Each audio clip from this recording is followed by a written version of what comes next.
second all time on the games played list. Yeah, it means a lot. Michael means obviously a lot to me and my family, and he's been in my corner since day one, and he's a really good teammate, a really good captain, and most importantly, a really good friend of mine. So it means a lot, and I'm super excited for him. And yeah, it couldn't happen to a better guy. Rez, you've established yourself obviously long since here. You played 400 and some. Like, how do you wrap your head around 949 games? It's a lot of games. But the way he takes care of himself and look after himself, you're not surprised. I mean, if you guys get to see him on a day-to-day basis, but you guys only get to see half of it, and it's the other half that's so impressive with him, and the way he takes care of himself in the gym and the extra work he does, the preparation and all that kind of stuff, and yeah, and just the leadership too. Yeah, I couldn't be more excited for Bax. You talk about him being in your corner. Can you expand on that a little bit? Yeah, I mean, it doesn't matter kind of what I need. If I need anything around the house or a car or anything, I call Bax and he sends me in the right direction right away. So, it was the same with daycare for my son, and he helped me with that. And so whatever it is, he always helps out, and it's been like that since day one, or since I got drafted. I mean, he was one of the first guy who congratulated me when I got drafted, and 10 years later we're really good friends. Rasmus, I know he's been a leader for a while now, but now wearing the C this year, what have you seen in terms of the captain Michael Batten? I think you got to look after yourself first before you start pointing fingers or before you lead, and he's such a good example of that. He's ready to play every game.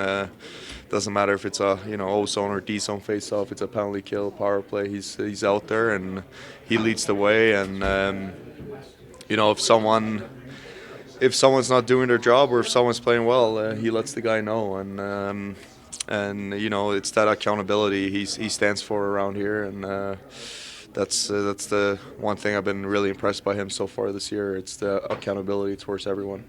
Rasmus, I know that the sweater is not part of the tradition this year when it comes to Pride Night, but obviously you've been a huge advocate. Just what this night means for you.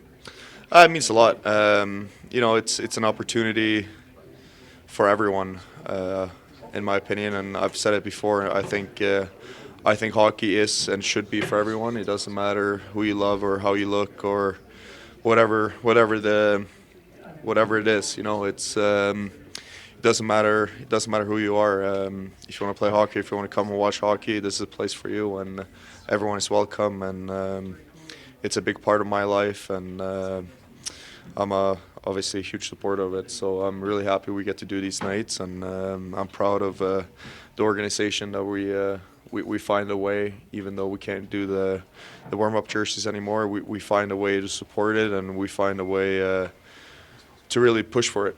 And just following up on that really quickly, you've seen players in the league kind of push back on the NHL when it came to the Pride tape. Yeah. Is that something that you plan to have on your stick on the shaft for tonight? Or Yeah. I mean, I'm definitely gonna have it on my stick, just not on my blade. I just don't like the feel of the special tapes, and it's a feely thing for me in warm up.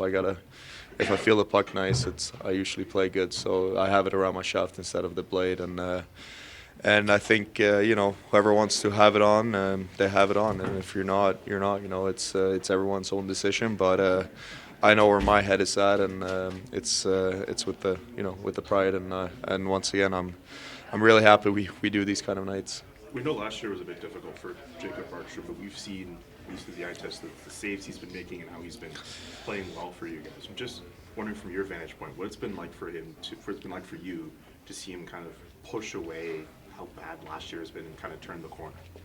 I mean, I think every time I stand there, I answer questions about Marky, and I keep coming back to it. I mean, I'm not surprised, and I don't think he was bad last year or anything like that. He's a top 3 goalie in the league, and I keep saying this every time I'm here. He's a top 3 goalie in the league, and his leadership and talk about accountability again. He's one of those guys. He looks himself in the mirror before he says anything else. So you know, he makes it really easy for us D-men out there too with the way he plays the puck, and he helps us, you know, break the puck out quite a bit, and yeah, it's nice to see that you guys finally jump on board too, because he's a hell of a goalie and easily top 3 in my opinion.